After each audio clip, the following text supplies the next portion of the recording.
All right, what's up, mathletes? Here we go. Let's get to it today for 2.8, graphing systems of inequalities. This is very, very similar to 2.6. We're just going to add a couple equations in so that we can make sure we're getting all the practice that we need here. So example 1, this will bring us back to what we've done, and then today maybe we'll graph with 3 or 4 different things on the same graph. So the first one we're looking at, I'm going to go in blue. All right, so we're going to start at -2. Always start with our y-intercept. And then our slope here is 5/1, so that means up 5, right 1. So from that point, 1, 2, 3, 4, 5 up and right 1. And this will be a dashed line because it is not or equal to. So we've talked about this a little bit, and today we're just going to kind of jump in and review a little and get good at it, right? We want to get really good at this. So we're going to make this a dashed line. So I'm going to go back and I'm going to erase some pieces here. There we go. Boom, perfectly dashed. Okay. Now, this says y is less than all of that. So I'm going to start at my y-intercept and I'm going to go down because down is where we see less. And now we're sitting in our area here. So we have now found out that our solution is going to be somewhere in here. All right, somewhere in this section is our solution, but we still have one more equation to do. So let's do that equation in purple. All right, so we're going to start at +2 now, and then we're going to go up 1/1. So up 1/1, up 1/1, up 1/1. We can go the other way, down 1, left 1, down 1, left 1. All right, so this is going to be a solid line because of this or equal to. So we're going to draw a solid line here. Crushed it. So I'm just going to slide that over. There you go. All right, now this says it's greater than. So I'm going to go to my y-intercept and I'm going to go up for greater. But remember, we don't care about this section because the first one didn't get shaded there. So really all we care about is up here or down here. And since it's greater than, we're going to go up here, which just means we're just hitting this little sliver. Okay? So when I shade, this is really where my solution is.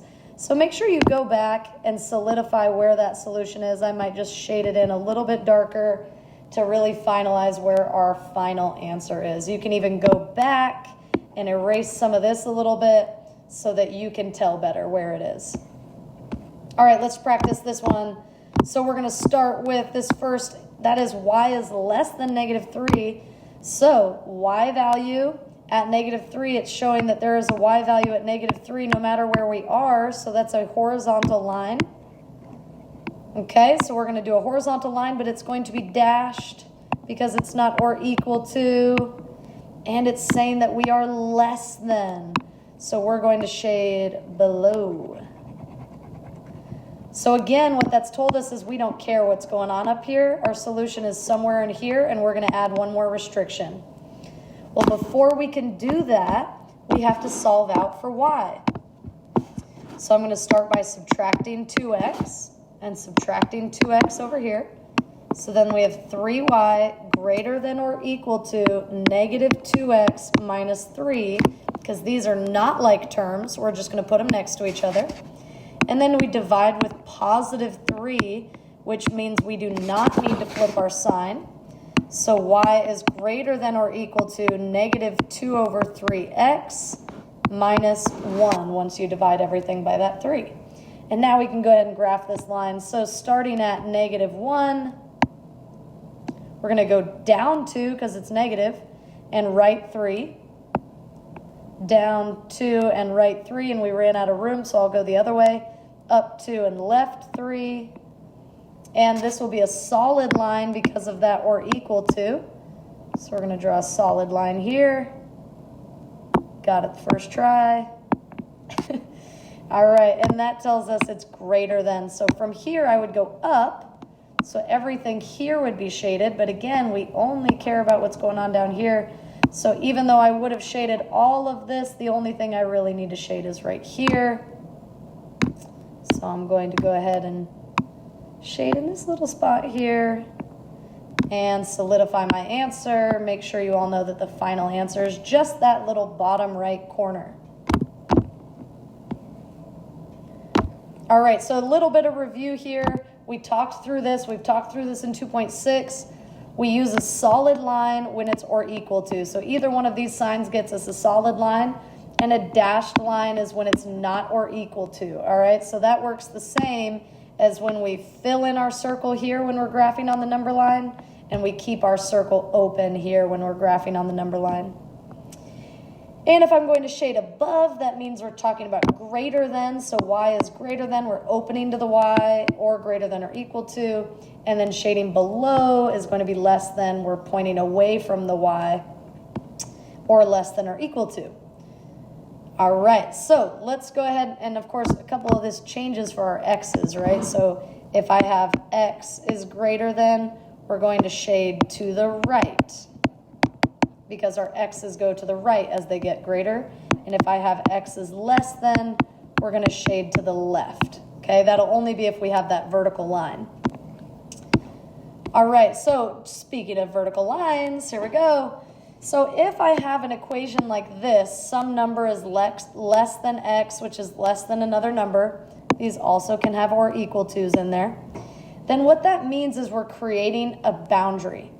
So you're going to have a left boundary and a right boundary. So it might look like this, -2, less than x, less than or equal to 3. And at -2, over here I'll have a dotted line. And at 3, over here I'll have a solid line. And we would shade between the two. All right, because that's what this is saying. X is greater than that -2, so we got to go to the right, but it's also less than 3, so we got to go to the left. So here's our boundary. All right, this cross in here being the axis. Now, remember, if I have x equals a number, that vertical line is always an undefined slope, because you're rising, but you're not going over any, so you're actually dividing by 0, which is a big old no-no. All right, so now looking at horizontal lines. So if I have this number less than y, less than another number, we're going to be looking at the same thing, but instead of vertical lines, we're going to be looking at horizontal lines.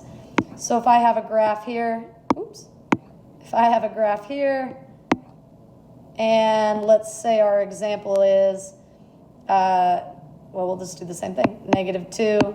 Less than y, which is less than or equal to 3. So now we're dealing with all horizontals. So we're going to go down to -2, and you'll get a dashed line because it's not or equal to. And then we're going to go up to 3, and you're going to get a solid line because it is or equal to. And then we would shade between. Because what that is saying is y has to be greater than the -2, so it's got to be above. But it also has to be less than 3, so it's got to be below. It's got to be in our middle ground. And if I ever have a y equals a number here, remember that is a horizontal line. That slope is 0 because we're rising nothing, but we are going over. So it's 0 over some number, and that always simplifies to 0. The problem is where we divide by 0 gets us undefined. So over here, this is just a graph to show if we're looking at x values, they're going to be horizontal lines for our boundaries. That's for our x equals a number. And if we're looking at a y equals a number, they're going to be, oops, I think I said that backwards. Sorry, gang.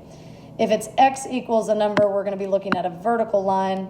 And if it's y equals a number, we're looking at a horizontal line. All right, so let's look